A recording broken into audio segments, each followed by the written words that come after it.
Oke, lantas kelanjutannya kali ini.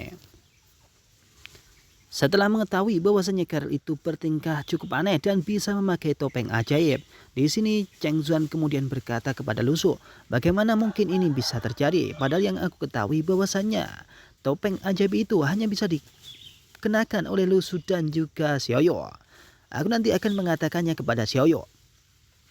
Ucap Cheng Zuan mengatakan hal tersebut. Lu Su kemudian berkata, "Hai Cheng Zuan, jangan mengatakan itu akan merusak reputasiku. Jika itu terjadi, maka aku akan diolok-olok oleh Xiao Yu dan itu akan merugikanku." Ucapnya mengatakan itu, ia mengetahui bahwasanya ketika Xiao Yu mengetahui bahwa Carol juga bisa memakai cermin ajaib atau topeng ajaib itu, maka itu akan menjadi berabe. Ia akan kena marah oleh Xiao Yu atau bahkan dia akan diejek oleh Xiao Yu. Lu Su kemudian memikirkan sesuatu, apakah itu akibat dari pohon dunia yang telah diberikannya kepada Carol untuk kehidupannya yang kedua, atau itu berhubungan dengan peta bintang milik Lu Su. Lu Su bertanya-tanya dan apakah yang terjadi kepada Carol. Tapi ia mengetahui bahwasanya kali ini Carol tidak bisa dilihat oleh orang-orang yang bahkan itu adalah grup dari tim Eropa. Setelah mengetahui bahwasanya Carol kali ini berbeda, lantas Lu Su memikirkannya. Melihat Lu Su sedang berpikir, di sini Carol kemudian bertanya, "Hai Lu Su, apa yang kamu pikirkan? Apakah aku terlihat aneh?" Ucap dari Carol kepada Lu Su.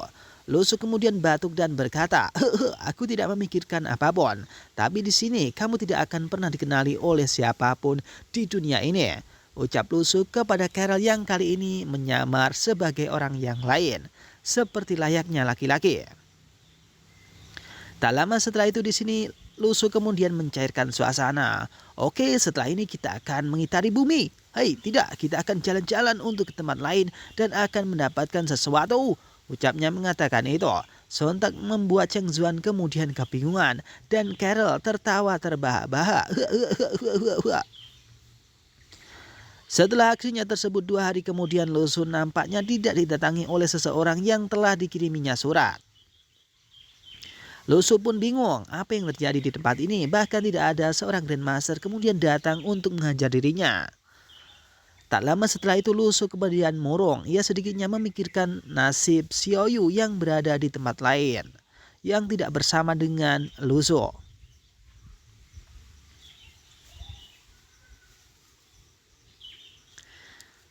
Selang beberapa saat kemudian di sini nampaknya Lu Su kemudian memikirkan, "Xiao Yu, kenapa Xiao Yu tidak datang kemari? Apakah itu akibat sesuatu yang aneh? Atau mungkin ada yang mengganjal dirinya?" Tak lama setelah itu, penguasa kota kemudian membuka pintu dengan sangat tergesa-gesa. Lantas ia kemudian berkata kepada Carol dan juga Lu Su, "Hai Raja Surgawi ke-9, ada sesuatu yang ingin aku katakan kepadamu." Ucap sang penguasa kota. Lantas Lu Su kemudian berkata, "Hei, apa yang ingin kamu katakan? Segera katakan." Ucap Lu Su mengatakan itu kepada penguasa kota.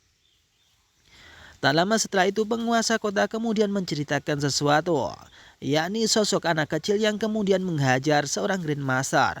Bahkan penguasa-penguasa yang ada di tempat-tempat lain dihajar oleh bocil kematian tersebut. Tapi sang penguasa kota itu tidak tahu, ia hanya tahu yang menghajar orang-orang kuat itu hanyalah perempuan kecil.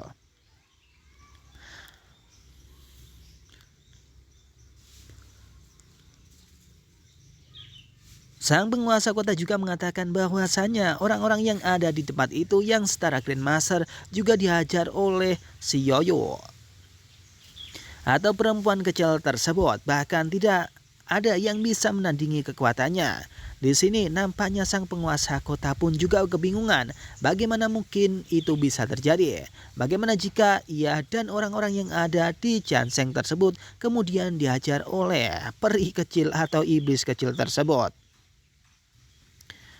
Setelah mendengarkan perkataan dari sang penguasa kota, nampaknya di sini Lu Su mengetahui bahwasanya itu adalah gerak-gerik milik Xiao Yu yang kali ini bersama rohnya yang kuat-kuat, yakni setara seorang Grandmaster.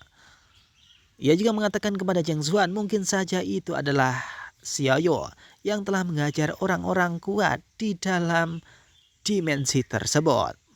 Zheng Zuan kemudian berbisik kepada Lu Su, apakah itu mungkin Xiaoyu atau mungkin itu adalah sesuatu yang aneh. Mendengar perkataan dari Zheng Zuan, di sini nampaknya Lu Su sedikit marah. Ia kemudian berkata kepada Zheng Zuan, "Hei Zheng Zuan, jika kamu berkata lagi, kamu akan aku hajar. Jangan ketawa ya," ucapnya mengatakan itu kepada Zheng Zuan. Sontak kemudian Zheng Zuan menutup mulutnya dan tidak mengatakan sepatah kata pun sambil menunggu Lu Su. Tak lama setelah itu Lu Su kemudian berkata bahwasanya ia akan mencari Xiaoyu atau adik kecilnya dimanapun ia berada. Ia kemudian menggeprek meja. "Brak, kalau begitu kita akan pergi besok. Kita akan pergi untuk mencari Xiaoyu." "Oke," ucapnya mengatakan itu. Lantas Lu Su kemudian berdiri dan berkata kepada semua orang, "Kita akan menjelajahi tempat ini dan kita akan menemukan ikan kecil di dalam reruntuhan dengan selamat. Atau mungkin mereka akan mendapatkan sesuatu yang aneh." Dan cerita pun berakhir di sini, akan dilanjut di Spare Lot yang chapter selanjutnya. Ngomong-ngomong, ini adalah kelanjutan dari yang chapter 746. Oke, kita lanjut.